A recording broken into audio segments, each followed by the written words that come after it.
Guys, please do not click off this video.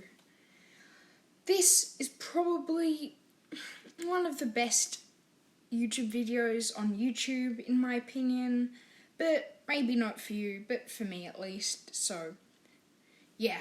So, here are the top 5 most confusing things about the Apple September event. Now, number 1 is, why didn't they do this as a site refresh? This is ridiculous, guys. I mean, they released like 4 things. If they really couldn't release the iPhones, which I'll get into a second, why didn't they just release the iPads and the Apple Watch, which weren't even that big, as a site refresh? That would have been okay. It would have been sad to see the Apple Watches not with the iPhones, but still, if they really couldn't release the iPhones and unveil them. But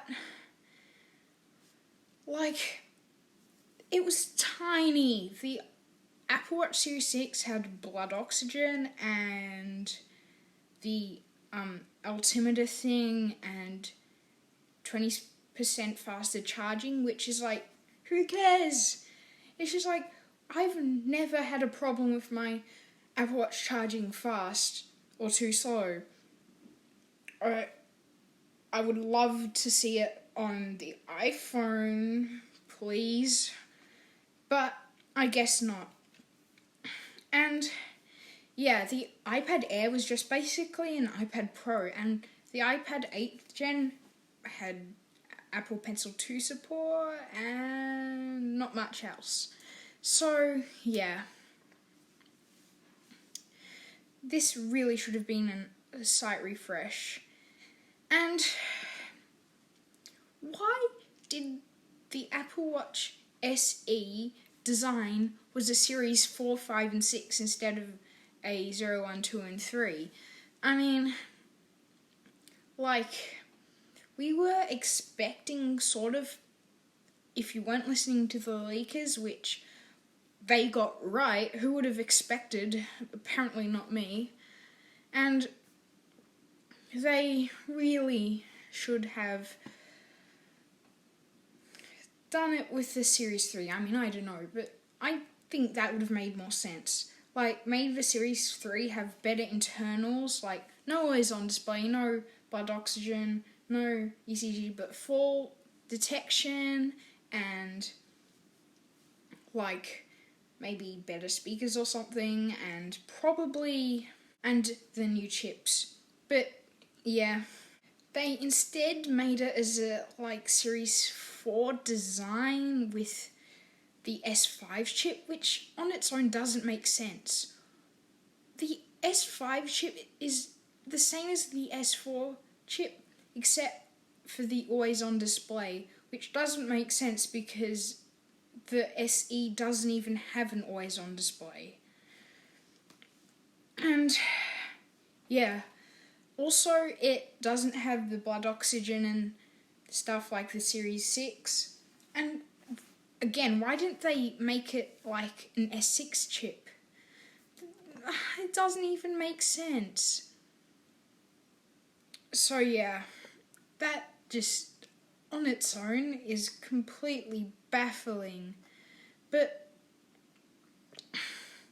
why didn't Apple release the iPhones? Here is the big question. Now, on the surface, you could say the iPhones weren't ready or something, but they've done this with the 10 and 10R before.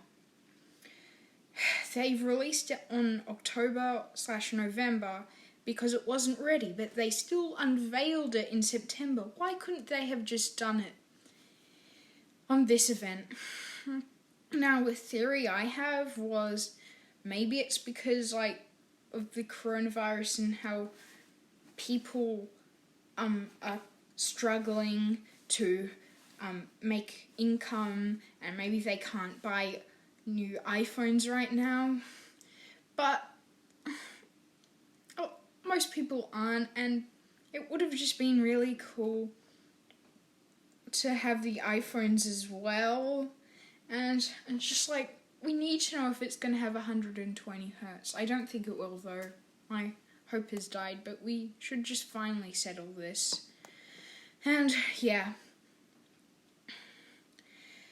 4 is why was the iPad's display 10.9 inches instead of 11 inches. Now I'm talking about the iPad Airs, the new ones that kind of look like the iPad Pros, but a theory I have for this is I think maybe they were just trying to sell the iPad Pros more compared to the iPad Airs, which I really hope it wasn't that reason. I hope it's like some technical reason with Touch ID or something, but that's just really weird. I just want it to be all uniform, but instead we have to have it